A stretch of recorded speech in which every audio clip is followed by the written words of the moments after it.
உங்களுக்கு தோணிட்டே இருக்கா? ஐயோ! எத்தன நாள் தான் இத ஓட்டுறது? இந்த கனவ தேடி. எவ்வளோ நாள் தான் இத படிக்கிறது? நான் எப்படி கிளியர் பண்றது? அத எப்படி பண்றது? இது எப்படி பண்றதுன்ட்டு. இந்த கதைய கேளுங்க.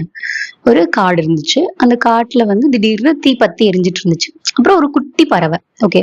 அந்த பறவை வந்து அந்த தீய எப்படி அணைக்கிறது? அப்படின்னு யோசிச்சுட்டு இருந்துட்டு, அது என்ன பண்ணுச்சு, ஒரு ரிவர் சைடுல போயிட்டு அதோட பீக் இருக்கும்ல, பீக்ல கொஞ்சூண்டு தண்ணி அடிச்சுட்டு வந்து அணைச்சிட்டு இருந்துச்சு. சுத்தி இருந்து பாக்குற நமக்கு எப்படி இருக்கும்? இத்துணூண்டு பறவை அத்தச்சோடு காட்டுல எரியிற நெருப்பை எப்படி அணைக்க முடியும்னு நமக்கு தோணும்ல. பட் அந்த பறவை அப்படி நினைக்கவே இல்ல.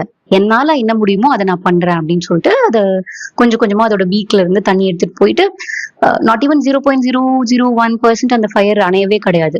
சோ இதை ஒரு பீகாக் பார்த்துட்டு இருந்துச்சு. அது என்ன பண்ணுச்சு வந்து கேட்டுச்சு. அந்த பறவை கிட்ட கேட்கும்போது, நீ என்ன பண்ண ட்ரை பண்ற? இல்ல நான் தீ அணைக்க ட்ரை பண்றேன் அப்படின்றதுக்கு, எப்படி உன்னால எல்லாம் அணைக்க முடியும் அப்படின்றதுக்கு, இல்ல என்னால முடிஞ்ச அளவுக்கு நான் அதை பண்றேன். ஏன்னா இப்படியே தீ அணைஞ்சு ஐ மீன் எரிஞ்சுட்டே இருந்துச்சு அப்படின்னா இந்த காடே இல்லாம போயிரும். நம்ம யாருக்குமே வாழ்வாதாரம்னு ஒண்ணு இருக்கவே இருக்காது அப்படின்ட்டு. ஓகே, இதோட இன்டென்ஷன் ரைட்டா இருக்குன்னு சொல்லிட்டு பீகாக் சொல்லிச்சு, சரி நானும் உனக்கு ஹெல்ப் பண்றேன்ட்டு அது அதால எவ்வளவு முடியுமோ அதை பண்ணுச்சு. இதை பார்த்துட்டு ஒரு ஒரு அனிமல்ஸும் அந்த ஃபாரஸ்ட்ல இருந்து எல்லா லைனா அவங்க என்னென்ன பண்ண முடியுமோ அதெல்லாம் வந்து அந்த தீ அணைக்க ட்ரை பண்ணாங்க. அப்புறம் பெருசா யானை வந்துச்சு. யானையும் அதால எவ்வளவு பண்ண முடியுமோ எடுத்துட்டு வந்து அந்த தீ எரியிற இடத்துல ஊத்துனாங்க. அப்புறம் பார்த்தா வானத்துல இருந்து மழை வர ஆரம்பிச்சிருச்சு. மழை வந்து அந்த தீயெல்லாம் அணைஞ்சு போச்சு. சோ எல்லாரும் அந்த பறவையோட பிரின்சிபலை நினைச்சு ரொம்ப வியந்து அப்ரிஷியேட் பண்ணாங்க. ஏன் அப்படின்னா அந்த பறவையோட இன்டென்ஷன் ரொம்ப ரைட்.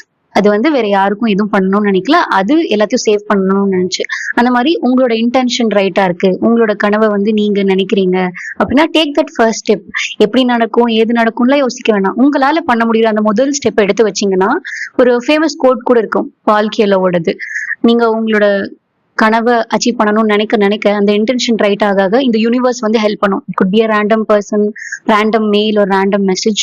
அது அந்த கனவை நிவர்த்தி செய்யற மாதிரி இருக்கும். ஸோ எஸ், அந்த ஃபர்ஸ்ட் ஸ்டெப் ரொம்ப முக்கியம். Please do it.